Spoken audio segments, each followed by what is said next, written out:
There's a lot of fear about this artificial intelligence technology. And there's a lot of worry in photography circles about the effect of it on creativity. And is something that's created by AI a photo? And it's clearly not. It looks like a photo, but it's not a photo. So this series is not about creating images using AI. It's about using AI, artificial intelligence, and we're going through the different tools week by week to augment your practice as a photographer. How many times has anybody had their camera with them and forgotten how to do something? Yeah, I know I can do that on this camera.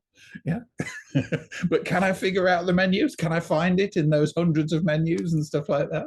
If you've got the AI on your phone, then you can ask that question. It's just scary how much these things know. They've read all the manuals. They've read all the books. So you can just ask the questions. Don't just treat it like Google search. Okay, treat it as almost a knowledgeable companion. I put an image in probably almost every day to my custom Gemini gem, which is my photo critique, and I've got it in there. Don't be kind, just be ruthless, basically.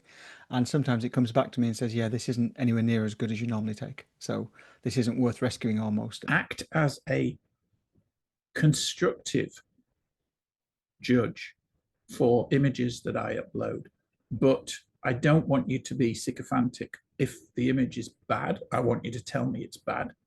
If it has capability of being improved through post-processing or through cropping, I want you to give me some practical instructions on how I might do that.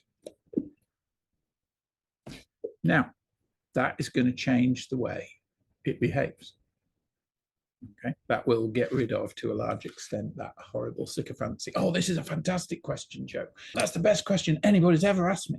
Yeah, I hate that kind of thing. Yeah, and Claire apologizing to me. Oh, I'm sorry about that. Based on the layout of the video grid and the chat panel on the right side, I can see you're using Zoom for your video conference. From a photographic point of view, this image is quite unique. It's from a series called Seeds of Strength and Resilience by Marcy Palmer. The artist used a fascinating process called a phytogram, where plant chemistry actually helps develop the image on the paper. I find the application of gold leaf really striking. It creates these glowing highlights that draw the eye and add an elegant, ethereal quality to the monochrome print, a bit like the Japanese art of kintsugi. If you were going to throw me onto a desert island and I could only take one AI tool with me, this would be it. Okay, is that good? Okay, and it's free.